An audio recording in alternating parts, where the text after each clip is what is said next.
Gadi Elkan with Sea League Film News here at the Dallas International Film Festival, and we're here with the president of EarthX Film, Michael Cain. Hey, thanks for having me, Guy. Yeah, Michael, obviously you're pretty familiar with DIF.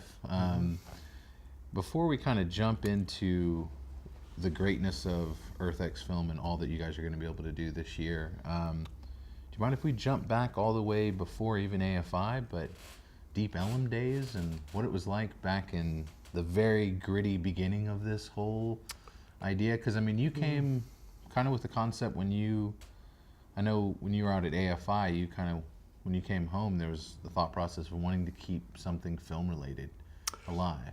Yeah, actually, well, I moved back. My father had pancreatic cancer, and they'd given him 2 to 6 months to live.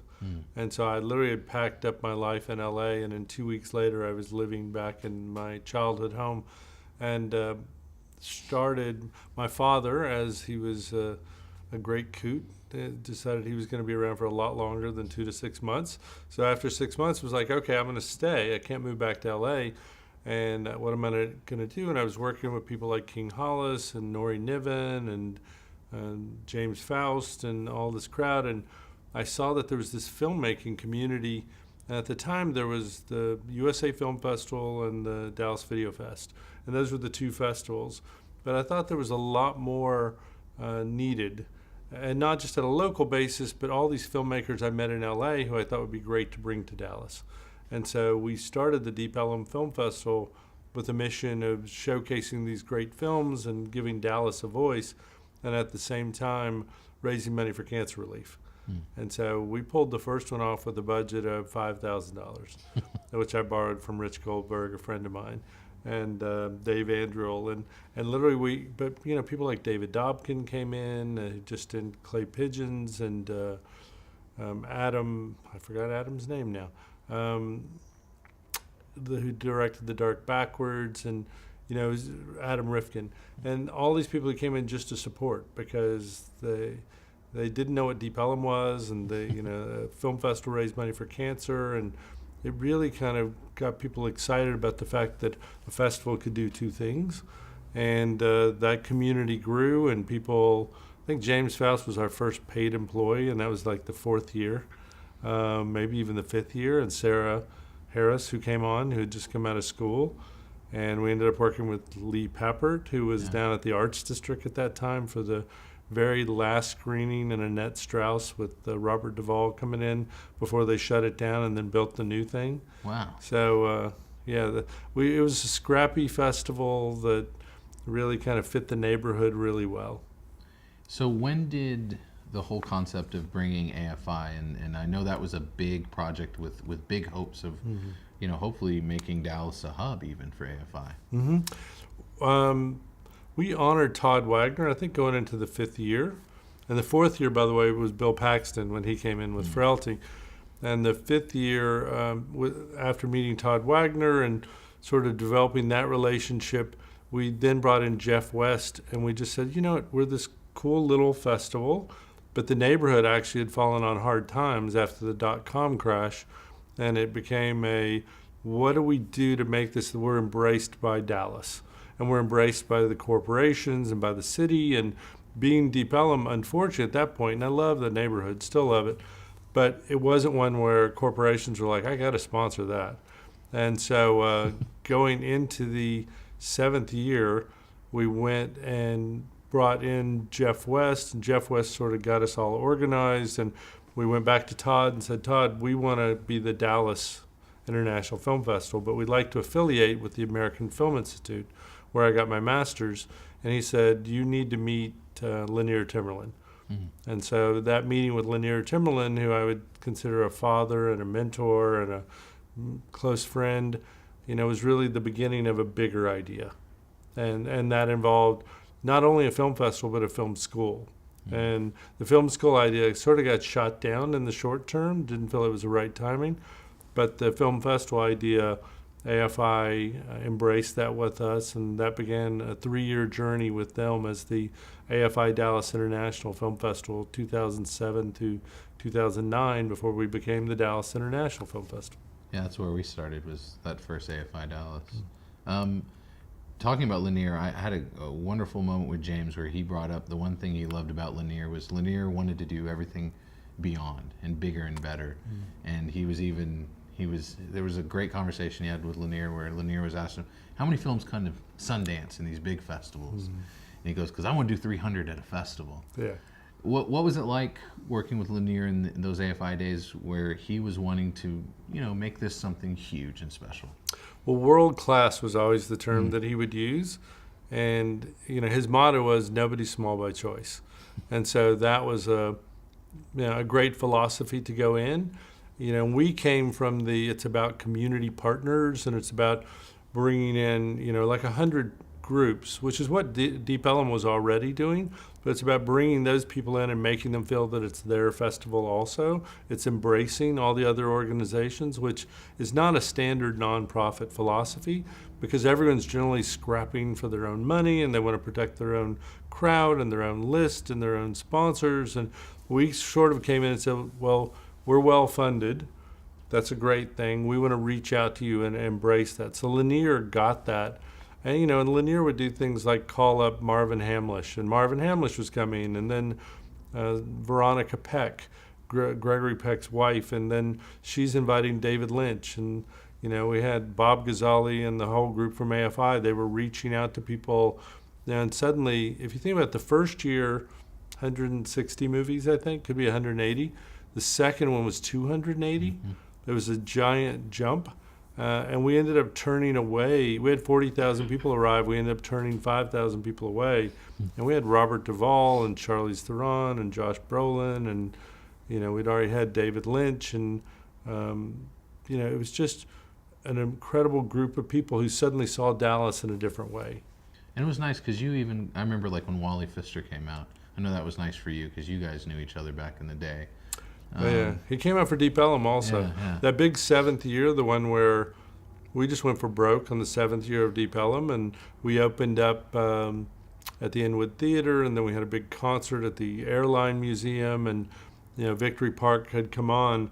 That was the Perot family sort of getting an idea of what we could do, and so we just took it up a notch because for AFI Dallas, Victory Park was the presenting sponsor, and Target was title. And so, to have that kind of horsepower was an incredible way to go. And I actually got the word about that. I worked on it for about a year without salary just to get the idea off the ground. And Lanier calls me up at the Sundance Film Festival the night that TV Junkie, the film that we had directed and produced, won the special jury prize. And that I'm at the back of we just won this award. We just found out Target and the Perot family just came on. What are you going to do? So, we were very blessed to have the way Lanier thought. It was always big. It was like go in at the top, really try to get the heads of the corporations to support what you're doing. Go after the biggest filmmakers and ask them to get behind you. So it was a motivating point always about the quality he wanted this to be.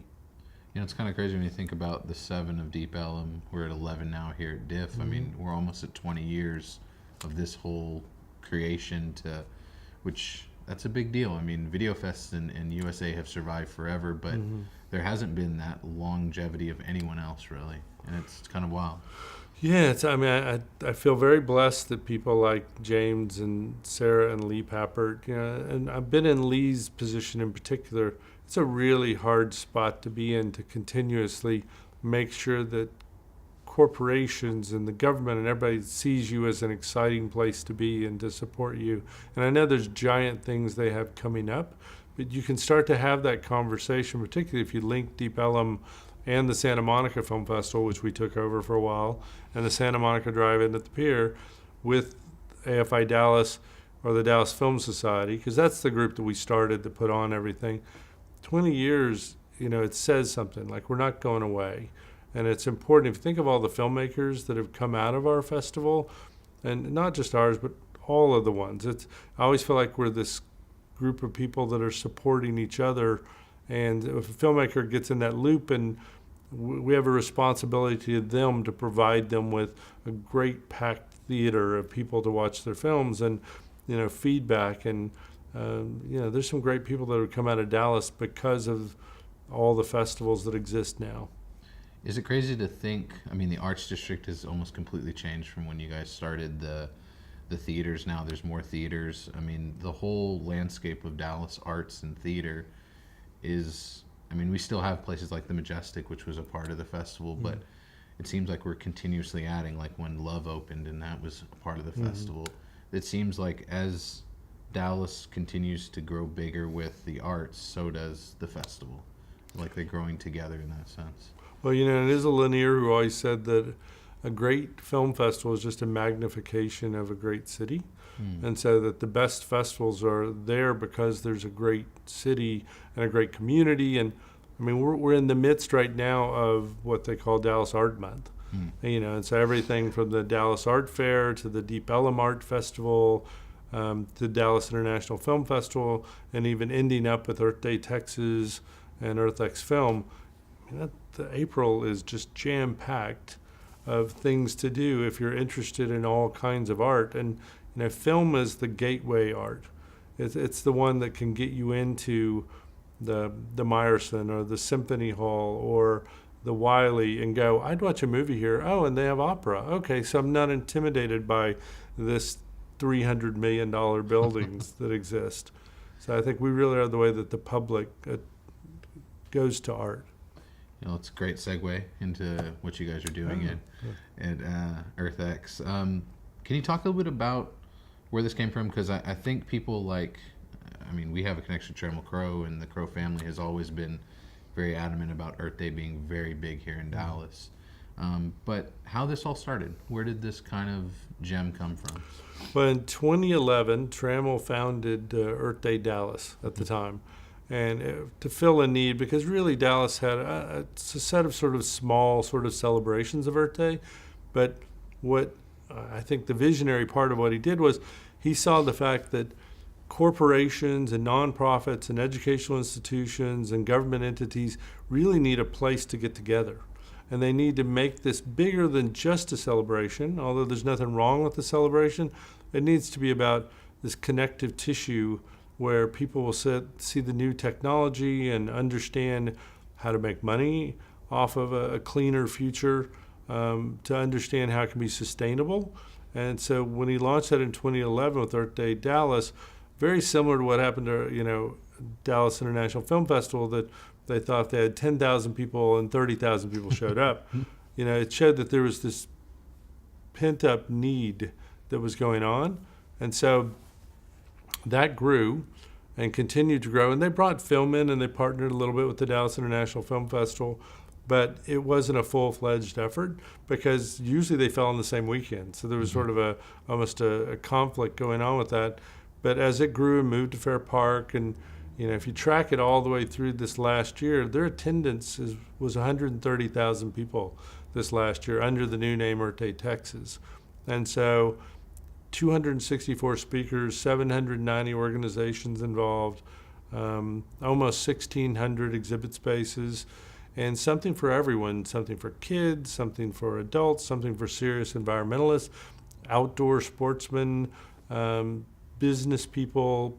You know, it grew, and so film was a natural sort of next step. And we got involved with Racing Extinction a couple of years ago. Luis Sahoyas directed, and we put in some of the finishing funds and helped that movie complete, and we're there for the Sundance premiere.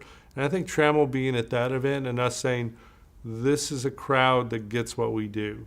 Let's use film and media as a way to continue to change the world the same way that Earth Day Texas is, but it allows us to have a year-round presence. So the film festival, like I said, after we showed Racing Extinction in Dallas, did really well. Last year we partnered with the Environmental Media Association. We brought in an event called Celebrities for Change, which this year is the EarthX Global Gala, working with Global Green. It just grew to the point where there was so much interest in film and so many great movies being made about environmental climate change, energy, all these different things. I think a lot of people get their news by these kind of documentaries and narratives.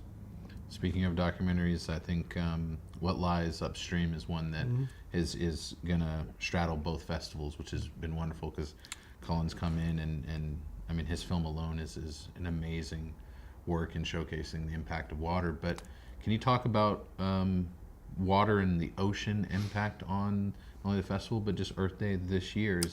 That's an important theme. It's a big theme of what we're doing. There's everything. There's a Project Deep, which is about plastic in the ocean, because that's a huge theme of this often. There's a plasticity conference that's going on. We're opening with Chasing Coral, which is Jeff Orlowski's Sundance Audience Award winner. We're going into What Lies Upstream, which is great. We've helped produce a movie called Bigger Than Water with Ramin Ahmadizza, and it's about Flint, Michigan, and the water crisis. Because so few people realize. I never thought about it. It's just that, what we drink and how it influences everything. So water is a big theme of what we're doing. Pollinators is a big theme for this year, and we've got a 3D showing of a movie called Flight of the Butterflies. It's all about the monarch butterflies and their journey. We've actually got 19 feature films, 33 short films, and then 5 sort of unfinished / panels that we're doing at the event. But, starting with Chasing Coral, which I loved at Sundance, that's a great one, and it's for all ages. Anyone can go see that movie. You can bring, the high school students, and they're going to come out of it inspired, wanting to make a difference. And it's gorgeous. I mean, Beautiful. What he was able to capture film-wise. You figure that the same filmmaker who did Chasing Ice and won the Academy Award for that, the cinematography is just beautiful. And, you're underwater, and you're seeing something that's really horrific and terrifying, the bleaching of this coral reef. And I never thought of it this way, but it's the connective tissue of our planet. It'd be like if you look at your skin, and you think of your skin, that's what coral is. And so at the end of the day, and what's underneath there is the inner workings. We all just think of everything as being what's above. And so the truth is, the way that the planet speaks to itself is so much based on these coral reefs that are now in peril. Yeah. How much excitement do you get out of knowing that, I mean, like you said, hundreds of thousands of people are coming to it. It's not just something that is tiny. I think that's kind of what Trammell was getting and wanting to make one big thing, was that this is impacting the globe, not just here in Dallas. It's kind of crazy that way. Yeah, it's such a giant topic, and we say Earth Day every day because you've got to be thinking about this every day. You've got to get people young. You've got to get them so that early on, those people, for instance, a simple thing is a movie called Straws that we're showing at schools also. And it's all about the damage that straws do, plastic straws. One single-use plastic, essentially. But if you can teach a kid to not even start to use them, as opposed to us who we're being trained backwards. We're like, we've got to be taught to recycle. We've got to be taught to not use something, whereas they're like, just never use it. We're doing a film competition, actually, that Dennis Bishop's helping oversee, and we're teaching kids to make environmental short films. And there's a contest going on now that culminates on opening night, and then a 72-hour video race that goes on over the weekend with workshops, just working with kids, teaching them for free to make environmental short films. So, it's part of these great programs that we've got going on. But yeah, and then people like Louis Sahoyas and Jeff Orlowski and John Bauermeister and Miriam Horn and Laura Dunn and, an incredible group of people coming in with their films talking, which our hope is that 150,000 people who attend Earth Day Texas are going to come over and catch some movies too. Wow. Well, Michael, it's always a pleasure to chat with you. I think it's special not only what's happened here at DIF over the years, but to see this kind of blossom and hopefully turn into something major. It's been fun for us to kind of experience it. Well, we appreciate the support. The only way that this film festival will work is if everyone embraces it and doesn't take it for granted that 150,000 people are going to show up in theaters that weekend. So, I encourage everyone to come out, support. not same. I always say with diff. Don't assume that the person who lives next door to you knows that it's going on. You know, make it a point to be aggressive about letting people, and then come out and enjoy and show these filmmakers that Dallas cares about what these filmmakers are talking about. Awesome. Well, thank you so much, Michael. It's always a pleasure. Thank you.